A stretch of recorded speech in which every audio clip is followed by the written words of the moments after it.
احسن سلیم نے جو اجرا کے مدیر تھے ایک کالم شروع کیا نافع نایاب. اجرا میں احسن سلیم نے ان سے یہ کہا کہ ایک طلب ہے اہل خیال کی کہ آپ ان نظموں کو سامنے لائیے جو عراق کے امریکی فوجیوں نے اپنی واپسی کے بعد عراق سے اپنے گھر جا کر نظمیں لکھی ہیں. چنانچہ ہم تو سب کچھ کھو چکے بھائی. کبھی ہمارے سپاہی بھی شاعر ہوتے تھے, بالکل صحیح. کبھی ہمارے بادشاہ بھی شاعر ہوتے تھے. ہم سب کچھ کھو چکے ہیں. کتبے لکھے جا رہے ہیں انگریزی میں, دعوت نامے لکھے جا رہے ہیں انگریزی میں, جسے کوئی سمجھ نہیں سکتا وہ اشتہار عوام کے لیے لکھے جا رہے ہیں انگریزی میں. یہ تہذیب سے ناوابستگی ہے جو قوموں کو موت کی نیند سلا دیتی. احسن سلیم نے بستر مرگ پہ تھا وہ شخص, انتقال ہو گیا احسن سلیم کا. اجرا کا ایڈیٹر, بہت اچھا آدمی. اس کی ایک آدھ گفتگو میں نے ان کے نام سنی. آخری وقت میں اس نے یہ پیغام دیا. پھر وہ کچھ دن ٹھیک ہو کے چلے گئے, پھر بستر پر آ گئے کہ عراقی فوجیوں نے جب اپنے لام سے واپس گئے ڈیوٹی سے, تب انہوں نے جا کر کیا کہا شاعری کی صورت میں. امریکی فوجیوں کے تقریباً تناسب نکالا گیا 12% سپاہی شاعر تھے امریکہ کے. بالکل. اور ماحتلت کو ذہن کی وابستگی کی وجہ سے عراق اور کربلا میں معمور فوجیوں نے کیا لکھا اس کی تلاش تھی. بہت خوب. اجرا میں یہ نظمیں انگریزی سے اردو میں ترجمہ کی ہوئی. کیا چھوٹا خیال ہے, بہت زبردست. بڑا نیا کام کیا انہوں نے. ان کا ایک بڑا اور نیا کام ہے شمس بازغہ, فارسی کی بہت اچھی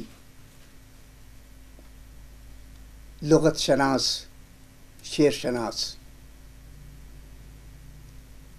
اور اس سے بڑھ کر فارسی گفتگو میں دلچسپی رکھنے والی. یہ شمس بازغہ جس کا نام لیا, سعودی عرب میں مقیم ملتان کے صاحب حیثیت شخص ہیں سکندر گیلانی. وہ صوفیانہ مزاج کے آدمی ہیں, شعر اور نغمے سے بڑی دلچسپی ہے.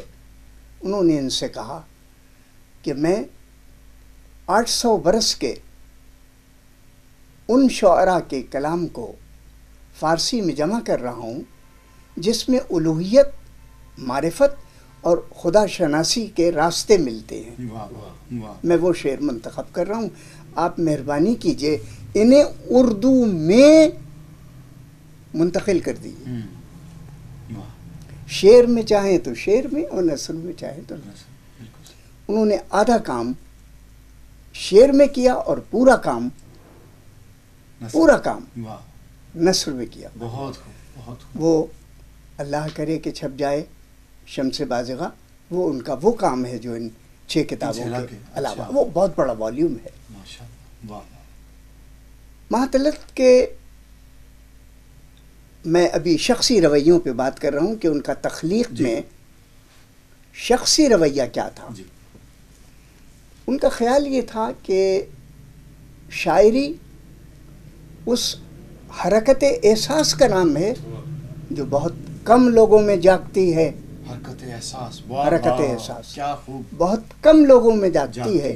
اور وہ خیال یہ ہے کہ وہ ماؤں کے پیٹ سے نہیں پیدا ہوتے بلکہ آسمان سے اترتے ہیں. یعنی بڑے لوگ, بلندتر لوگ ہوتے ہیں جن کے بارے میں کہا جاتا ہے شاید کہ وہ ظہور کرتے ہیں, وجود کی بجائے ظہور کرتے ہیں. یہ کیوں کہا انہوں نے، کس لیے کہا؟ میرا ذاتی خیال یہ ہے کہ انہوں نے ایک والیوم پورا مرتب کیا، میں کیسے مسکراتی ہوں، جواب دیا ہے. جی یہ وہ سوال تھا جی جس کو میں نے ابھی پھیلایا. ہم، یہ وہ فرش تھا واہ جس جاجم پہ میں نے جی مختلف قرینوں سے اپنے خیال کے ظروف چنے ہیں. بہت اس وقت واہ ان ظروف میں کیا ذائقہ ہے اور کیا اس میں سیال مادے بھرے ہیں اور کیا کیا چیزیں رکھی ہوئی ہیں، واہ یہ میں کیسے مسکراتی ہوں میں نظر آتی. نظر کوئسٹ فار ہیپینس ہم، ایک قسم کی تشنگی ہے مسرت کے لیے. واہ واہ واہ غمزدہ آدمی ایپیکیوریس ایک فلاسفر قدیم جی زمانے کے گزرے ہیں، تو جو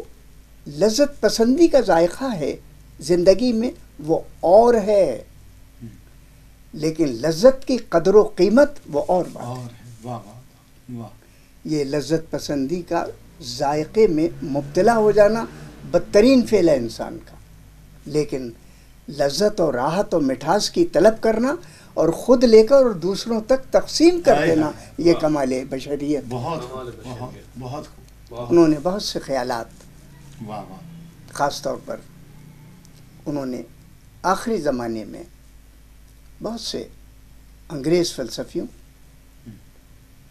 خاص طور پر ٹورس واٹٹ، یہ سینٹرل ایشیا کا، جی اور اس سے بڑھ کر ہمارے زمانے ہی کے لوگ جن کے اثرات سارے ادب پر روشن ہیں، ان کی مہم یہ تھی کہ جس لٹریچر کو ہم پڑھتے ہیں اس لٹریچر کے تخلیق کرنے والوں کے ان نشانات کو دیکھا جائے جو انہوں نے دیواروں پہ اپنے ہاتھ سے لگائے تھے، اگر مل جائیں، واہ واہ اچھا واہ واہ اگر مل جائیں. اس مہم کے سلسلے سے ہم شہر مردگاں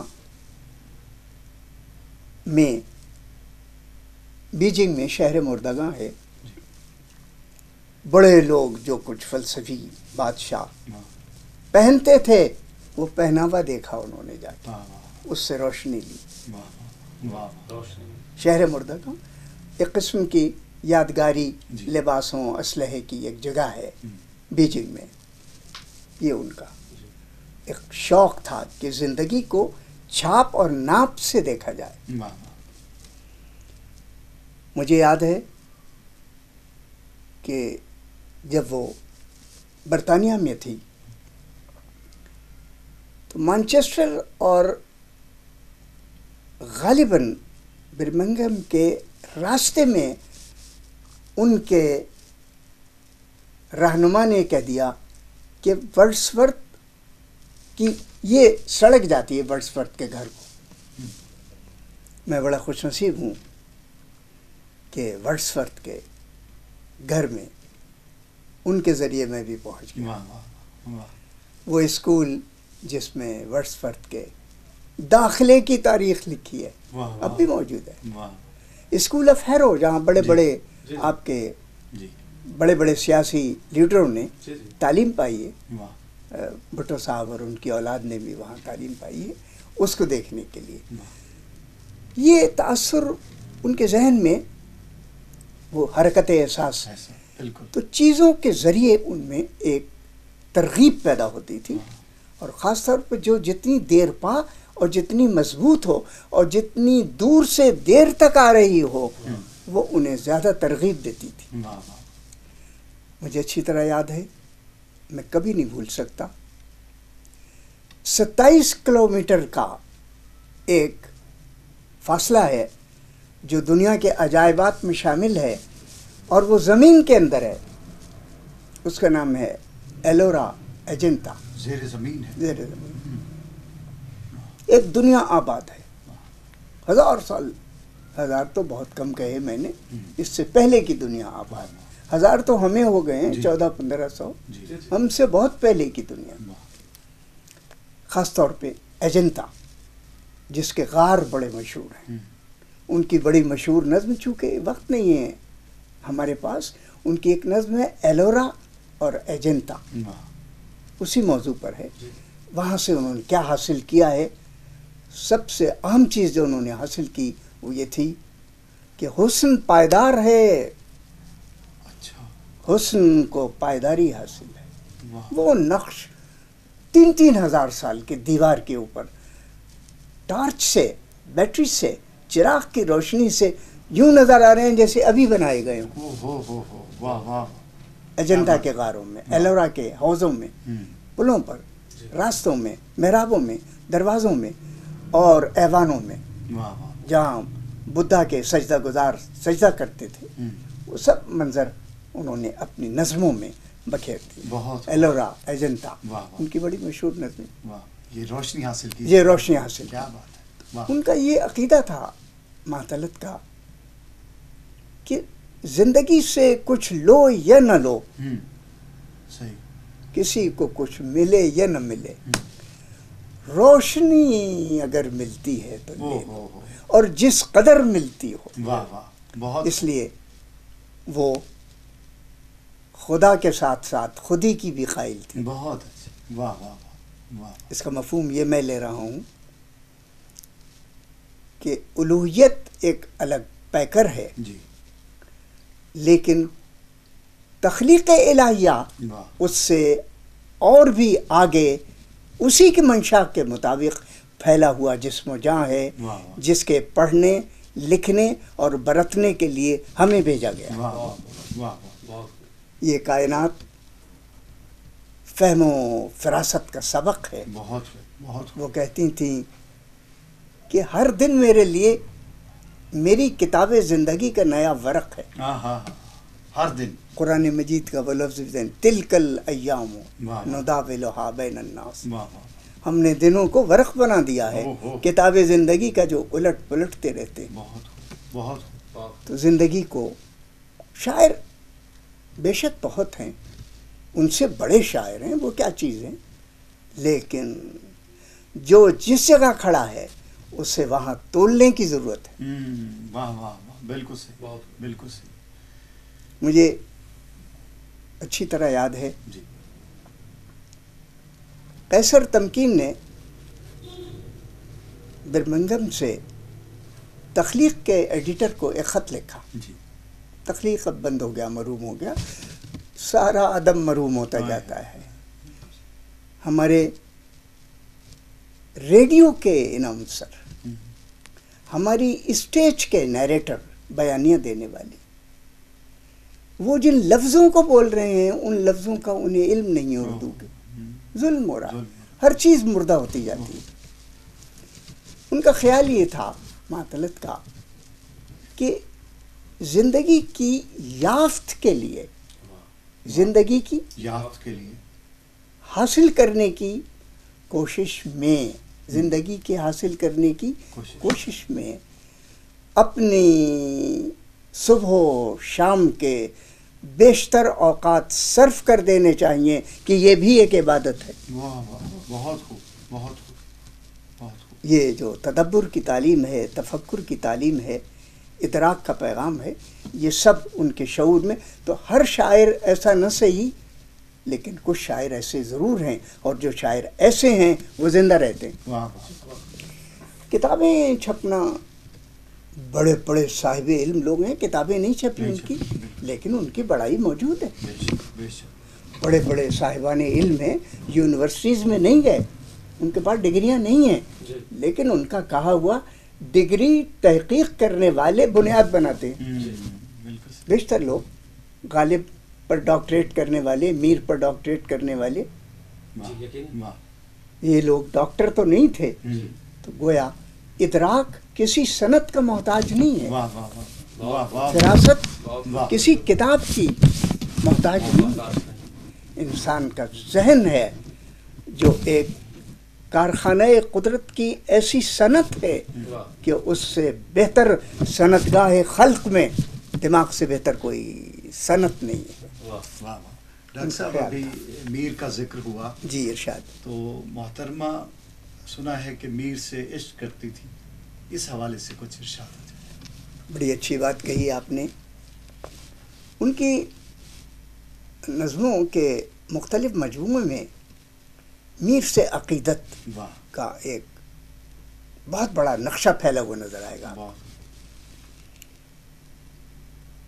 یہ خیال رہے، میں اگر آپ ہنسے نہیں اور بوجھ نہ جانے اور اسے کوئی بار خاطر نہ خیال کریں، صرف قند مکرر سمجھ لیں تو کہہ دوں،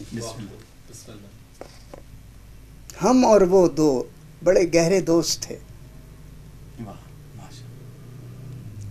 لیکن ہماری اس دوستی میں دو دوست حائل ہو گئے تھے جنہوں نے کبھی کبھی بال ڈال دیا تھا شیشے میں. ان کے دوست تھے جناب میر محمد تقی اور میرے دوست تھے اسد اللہ صاحب. دنیا ایک کو غالب کہتی ہے، دوسرے کو میر کہتی ہے. میں نے ایک جگہ کہا بھی ہے کہ میرے اور ان کے درمیان کبھی کوئی اختلاف نہیں ہوا، مگر ہوا تو اس پر ہوا کہ میں چاہنے والا تھا غالب کا اور وہ میر. رقیب بھی کتنے طاقتور بنا. جی جی. چنانچہ میر پر ان کی ایک نظم ہے اور وہ ہے میر صاحب کا محبوب. میر صاحب کے 18 شعروں